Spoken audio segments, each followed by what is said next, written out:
هذا الفيديو غادي نهضروا على التفكير الزائد او بما يسمى الاوفر ثينكينغ. غادي نعطيكم واحد الحل لهذه المشكله وغادي نهضروا على هذا الموضوع بالطبع. اذا نبداو.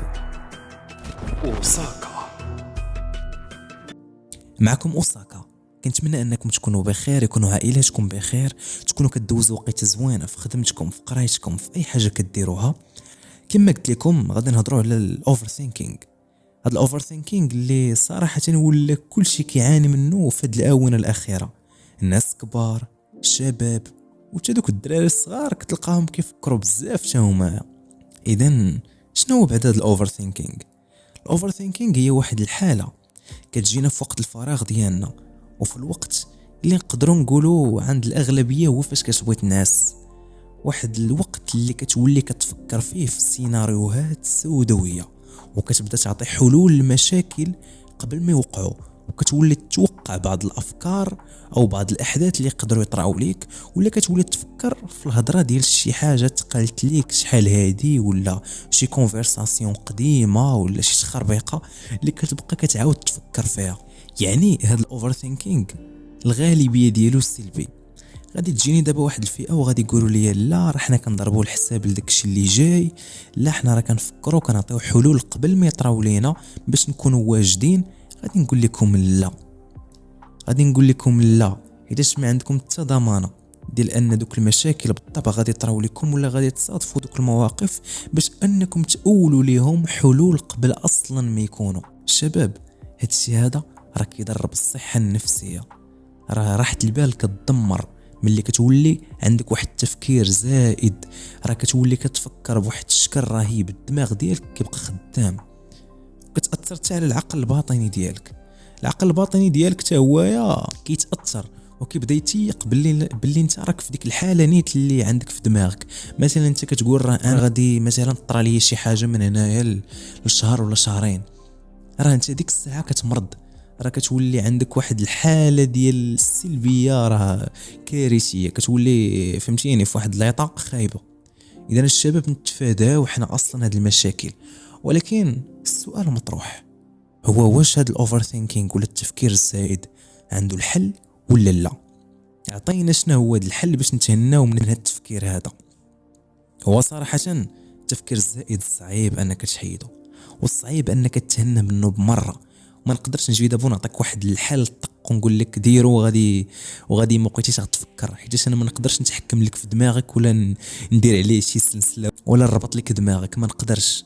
حيت انت والاستخدام ديالك ليه، حيت انت اللي كتستخدمه، انت اللي كتفكر، انت اللي كتفكر به ماشي انايا. ولكن انا نقدر نعطيك واحد الحل دابا اللي يقدر ينفعك، وكنقول غادي ينفعك حيت انا شخصيا نفعني، بحكم انني عانيت من هذه المشاكل طيله واحد عامين دابا ولا 3 سنين. وصراحه كان كيعصبني هذا التفكير الزائد، بحيث وليت كنفكر في شي حوايج راه لا علاقه، شي حوايج اللي الا قلتهم لكم دابا راه تبداو تضحكوا. ولكن نساو علينا هذا الشيء هذا، نرجعوا للحل ديالنا.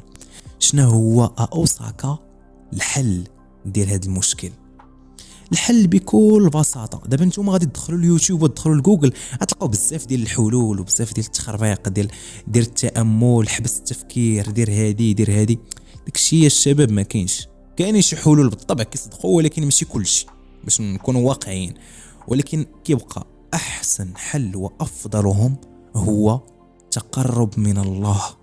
راه الشباب التقرب من الله راه من غير انه فريضه، من غير انك مسلم خصك تكون اصلا كتقرب من الله بالصلاه، هذه ما نهضروش عليها، ولكن خصك تكون كتقرب ليه بحوايج اخرين، بحال الدعاء، بحال قراءه القران، بحال انك تبقى تصدق، تفرح ناس مره.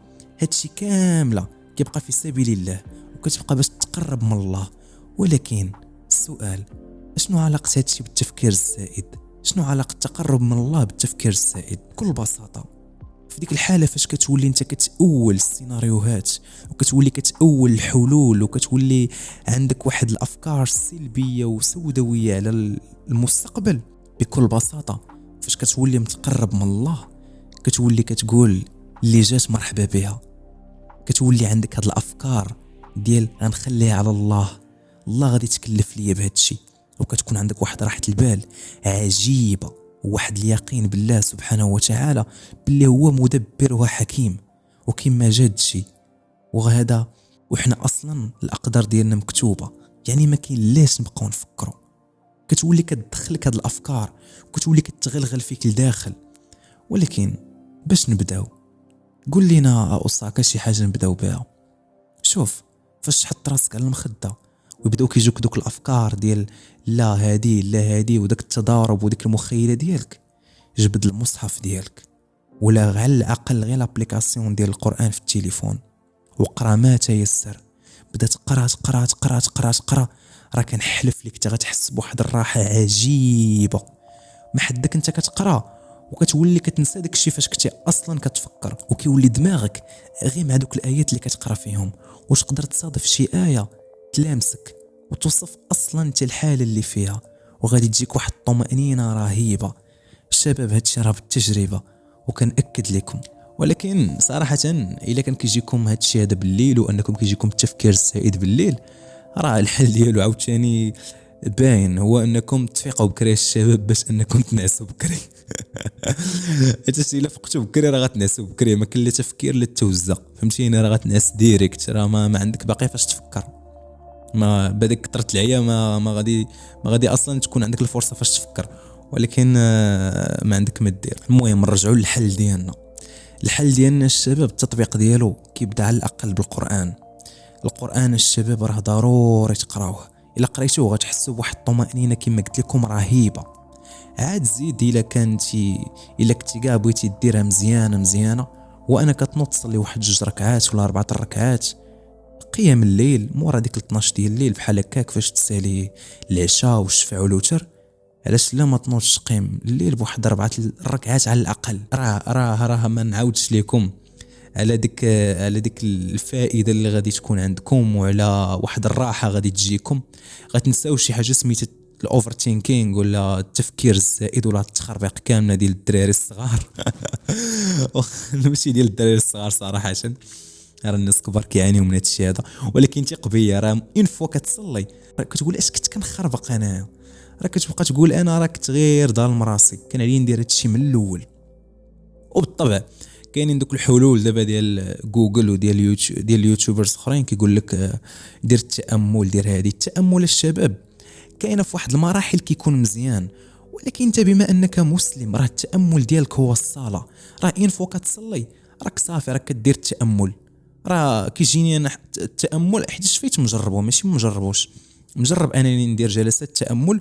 ولكن داكشي اللي لقيت في الصلاه ما تلقاش كاع في التامل مزيان لشي واحد اللي من شي ديانه اخرى ولا مشي اصلا هو ما مرتاحش. وكيبقى كما قلت لكم افضل بديل ديال التامل راه هو الصلاه.